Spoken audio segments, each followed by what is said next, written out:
నమస్తే మేడం. నమస్తే మేడం. నమస్తే మేడం. బాగున్నా మేడం. బాగున్నామా, మీరు బాగున్నారా? మేడం అదే మేడం చెప్తున్నాను కదా, తనే నా కోడలు. ముందు తన ఛానల్ చాలా ఫేమస్ మేడం.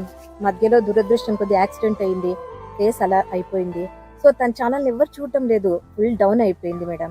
కొందరు ఏం చెప్తున్నారంటే మీరు చేయొచ్చు కదా, మీకు అత్త పాత్రలు అవన్నీ ఇస్తారని చెప్తున్నారు. మీవి ఛానల్స్ ఉన్నాయి కదా, కొద్ది హెల్ప్ చేయండి మేడం మాకు. అమ్మా ఖచ్చితంగా అమ్మా, మీకు ఖచ్చితంగా హెల్ప్ చేస్తాము. మాకు సంబంధించి ఛానల్స్ ఉన్నాయి. నాదేపో కాసేపు ఆహా టీవీ, ఇంకోటి వచ్చేసి ఆర్పిఆర్ మీడియా. సార్ కూడా నాకు బాగా పరిచయము, బాలు వండర్స్ అని. కాబట్టి సార్ ద్వారా సార్ మనం ఖచ్చితంగా వెళ్ళిపోయాలి. చేద్దాంలేండి మేడం, మాది కూడా బాలు కామెడీ వండర్స్ ఉంది. నీకు పాత్రలే కదా, ఖచ్చితంగా హెల్ప్ చేస్తామా. ఈ వీడియో మీకు నచ్చినట్లయితే లైక్, షేర్, సబ్స్క్రైబ్, కామెంట్ చేయండి ప్లీజ్.